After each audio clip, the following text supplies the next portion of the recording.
siang bijang bayan ture sondang ima rohanami asa sonang lawan jalo halaluan binatu kami Tuhan asima rohama ale tibata tidak rusau. Amin. Kita bernyanyi lagi Bukit Suami nomor 205.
Kamu inilah saksi-saksimu, demikianlah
masing-masing.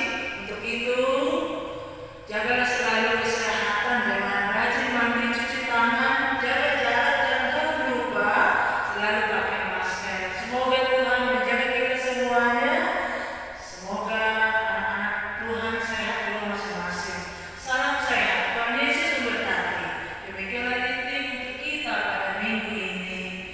Demikian, terima kasih. Kita bernyanyi lagi, baca kitab suci.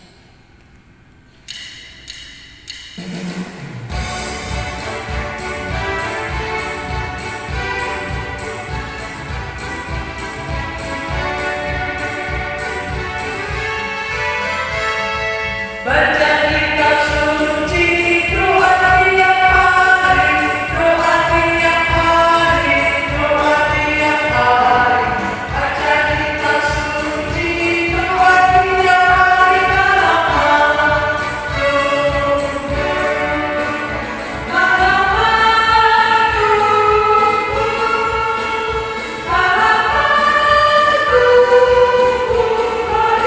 Haleluya, baca kitab suci, doa tiap hari dalam waktu.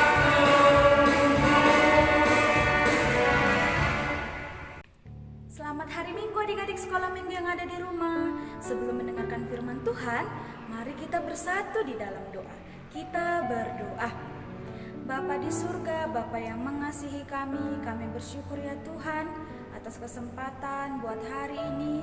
Tuhan izinkan kami untuk memuji dan memuliakan nama Tuhan. Sebentar lagi ya Tuhan, kami akan mendengarkan firman-Mu. Kaulah yang memberkati hati dan pikiran kami, agar kami boleh mengerti firman-Mu dan melakukannya di dalam kehidupan kami. Dalam Kristus Yesus kami berdoa dan bersyukur. Amin.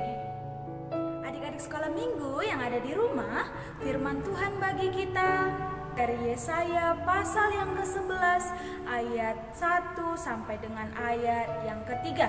Nah, adik-adik semua, coba Alkitabnya diambil ya kalau yang belum memegang Alkitab, biar kita sama-sama membaca firman Tuhan dari Yesaya pasal yang ke-11 ayat yang pertama hingga ayat yang ke-3.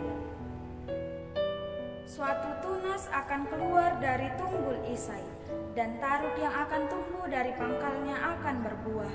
Roh Tuhan akan ada padanya, roh hikmat dan pengertian, roh nasihat dan keperkasaan, roh pengenalan dan takut akan Tuhan. Ya, kesenangannya ialah takut akan Tuhan.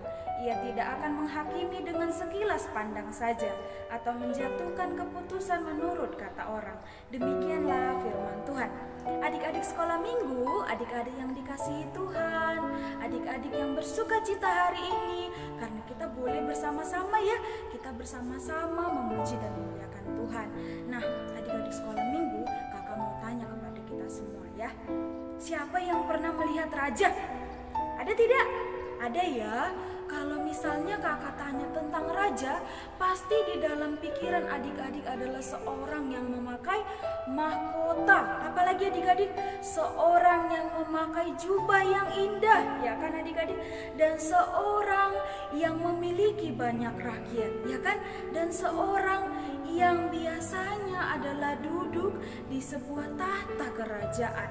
Karena dia memiliki kerajaan, makanya dia disebut seorang raja. Nah, adik-adik tahu tidak? Ketika itu bangsa Israel baru pulang dari pembuangan Babel, dan mereka masih di dalam keadaan yang sedih, ketakutan adik-adik. Kenapa ya mereka takut? Kan mereka udah pulang dari pembuangan Babel. Ternyata adik-adik, ketika mereka pulang ke Yerusalem, ternyata di sana juga mereka takut dengan bangsa-bangsa asing yang ingin menjajah mereka. Contohnya bangsa Asyur, mereka takut adik-adik, mereka takut kalau bangsa Asyur juga akan bertindak buruk kepada mereka. Mereka takut adik-adik, takut kalau nanti mereka juga akan tertindas dan teraniaya oleh bangsa lain. Nah, ketika itu juga adik-adik datanglah Nabi Yeremia memberikan suatu nubuat kepada mereka bahwa akan datang seorang raja adik-adik. Bukan hanya sekedar raja seperti dalam bayangan kita. Nah, raja ini adalah raja yang membawa damai. Maka disebutlah dia Raja Damai. Raja Damai akan datang kepada kalian semua, bangsa Israel. Seorang raja yang berasal dari keturunan Tunggul Isai, dikatakan seperti itu. Seorang raja yang memiliki roh hikmat, pengertian, nasihat,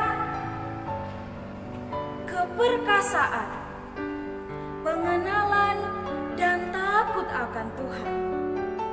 Nah, adik-adik, ternyata seorang raja damai yang akan datang ini adalah seorang yang takut akan Tuhan. Nah, berarti dia adalah seorang yang mengasihi Tuhan.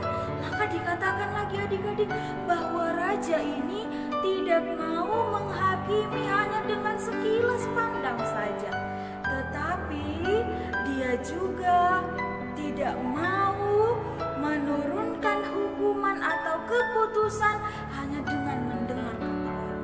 Dia adalah raja yang adil. Maka dia datang adik-adik membawa damai sejahtera dan sukacita kepada bangsa Israel. Maka seketika itu juga adik-adik, nubuat Yeremia membawa suatu harapan baru, membawa sukacita baru kepada bangsa Israel adik-adik. Mengapa? Karena ternyata kehadiran Raja Damai itu adalah suatu wujud belas kasih Tuhan kepada umat manusia. Itu adalah suatu anugerah yang luar biasa yang kita semua boleh rasakan, yaitu kehadiran Yesus Kristus di dalam kehidupan kita adik-adik. Maka bagaimana bangsa Israel haruslah tetap percaya dan berpengharapan dan yakin bahwa Raja Damai itu akan senantiasa menyertai kehidupan mereka. Sama seperti kita adik-adik, kita semua juga menantikan. Kita dalam masa Advent yang pertama, ya kan adik-adik? Kita dalam masa penantian Raja Damai itu. Maka apa yang harus kita lakukan dalam menanti itu? Yang pertama yang kita lakukan adalah kita mempersiapkan hati kita. Kita mempersiapkan diri kita untuk senantiasa melakukan yang sesuai dengan kehendak Tuhan. Mengapa ya? Karena Dia akan datang membawa sukacita bagi kita. Maka kita harus merendahkan hati kita. Kita harus mau bersyukur atas segala perbuatannya di dalam kehidupan kita. Nah, adik-adik, kita harus berusaha menjadi anak-anak yang juga menantikan Raja Damai, dan kita juga anak-anak yang berusaha untuk menciptakan kedamaian di sekeliling kita. Ya kan adik-adik? Mengapa? Karena kita adalah orang-orang yang dikasihi Tuhan. Maka kita tidak lagi mau melakukan tindakan-tindakan yang tidak membawa kedamaian. Seperti apa ya? Misalnya kita suka memukul teman kita. Kita misalnya suka berkata yang tidak sopan. Misalnya kita tidak lagi mengasihi sesama kita. Maka bagaimana ya perilaku kita untuk membawa damai kepada sekeliling kita? Bagaimana ya perilaku kita membawa damai ke tengah-tengah lingkungan kita? Ya, misalnya salah satu contohnya, misalnya orang tuanya butuh bantuan, ya kan, di rumah orang tuanya butuh bantuan. Adek, tolong ambilkan dulu itu. Dia langsung siap. Siap, Mah. Dia langsung mengambil sesuatu yang ibunya butuhkan. Lalu misalnya adiknya menangis, tapi ibunya sedang menyiapkan makanan. Lalu dia dengan sigap, dia dengan sukacita menghibur adiknya agar adiknya boleh tersenyum kembali. Itu adalah salah satu contoh perbuatan damai, ya kan adik-adik? Misalnya ada orang yang terluka, lalu dia dengan sukacita memberikan pertolongan, dan banyak lainnya perbuatan damai yang wujud bahwa kita adalah orang-orang yang menanti Raja Damai. Dan kita bersuka cita karena Allah mengasihi kita. Nah, adik-adik sekolah minggu, kakak mau tanya, siapa di sini yang sangat bersuka cita menantikan Raja Damai? Ada tidak? Ada ya yang bersuka cita. Coba kita sama-sama mengucapkan, aku bersuka cita karena Yesus mengasihiku dan Dia memberikan aku kekuatan, memberikan aku semangat untuk senantiasa menjadi anak yang baik. Ya kan adik-adik, kita bersuka cita karena Yesus senantiasa memberkati kita, menemani kita di dalam kehidupan kita. Maka ungkapan syukurku karena Yesus mengasihiku dan senantiasa bersama-sama denganku adalah dengan aku menjadi anak yang membawa damai. Amin. Kita bersatu di dalam doa. Bapa di surga, Bapa yang mengasihi kami, Bapa yang memberikan kami kehidupan. Kami bersyukur ya Tuhan atas kasih karunia Tuhan bagi kehidupan kami, sehingga kami boleh Tuhan berikan sukacita, memuji, memuliakan nama Tuhan. Bapa di surga, ajarlah kami menjadi pribadi yang membawa kedamaian di tengah-tengah kehidupan kami. Kami berdoa ya Tuhan untuk orang tua kami, Tuhanlah yang memberikan mereka kesehatan dan panjang umur, memberkati setiap pekerjaan tangan mereka. Kami juga berdoa untuk guru-guru sekolah minggu kami, Tuhanlah yang memberikan mereka kesehatan dan panjang umur. Kasihanilah kami ya Tuhan. Kami juga berdoa untuk saudara-saudari kami yang berada di dalam keadaan sakit. Tuhanlah yang memulihkan mereka oleh campur tangan Tuhan. Kasihanilah kami Tuhan, kami adalah orang yang berdosa. Ampunilah kami dari dosa yang telah kami perbuat, agar kami layak memuji dan memuliakan nama-Mu. Dalam Kristus Yesus kami berdoa dan bersyukur. Amin.